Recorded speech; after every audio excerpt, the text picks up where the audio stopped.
26শে জানুয়ারি সকালবেলায় বেরিয়ে পড়লাম প্রয়াগরাজের উদ্দেশ্যে মহাকুম্ভ স্নানের জন্য।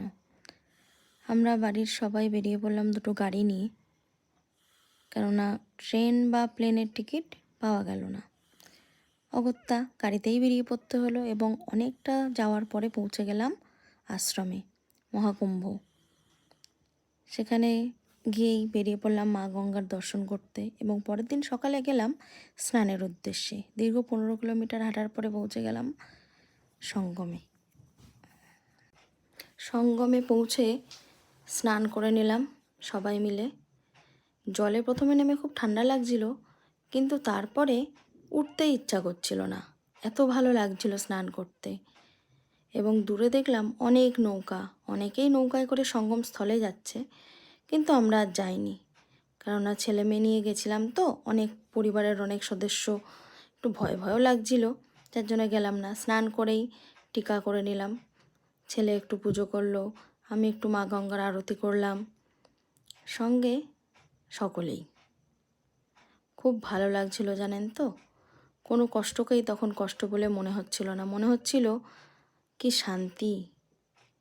আমরা পারলাম অবশেষে, ভগবান আমাদের কৃপা করলেন যে আমরা পৌঁছে স্নান করতে পারলাম। কেননা যেহেতু 29 তারিখ ছিল, পরের দিনই প্রচণ্ড ভিড় হচ্ছিল, প্রচণ্ড ভিড়, মানে আমরা বুঝতে পারছিলাম যে অবস্থা কন্ট্রোলের বাইরে চলে যেতে পারে, যার জন্য আমরা 28 তারিখেই স্নানটা করে ফেললাম। খুব আস্তে আস্তে ধীর মস্তিষ্কে আমরা স্নান করতে পেরেছি, কোনো তাড়াহুড়ো পড়েনি, খুব ভালোভাবে স্নান করেছি। এবং ভিড়টা আপনাদের দেখাই, কি ভিড় কি ভিড়। ফেরার পথেও আমরা অবাক হয়ে যাচ্ছি যে এত লোক কোথায় যাচ্ছে, কোথায় গিয়ে থাকবে তারা। তারা যাচ্ছে, থাকবে, থেকে ওখানে স্নান করবে, গঙ্গার পাড় দিয়ে তারা থাকবে এবং থেকে সেখানে স্নান করবে।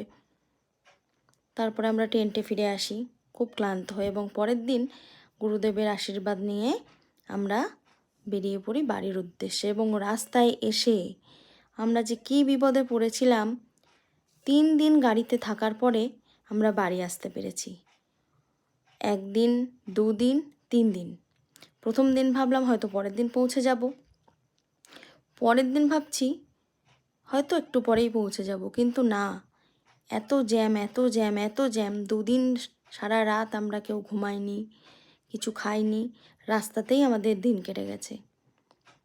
আর খালি ভগবানকে ডাকছি, ঠাকুর আমাদের একটু পৌঁছে দাও বাড়িতে, আর তো পারছি না।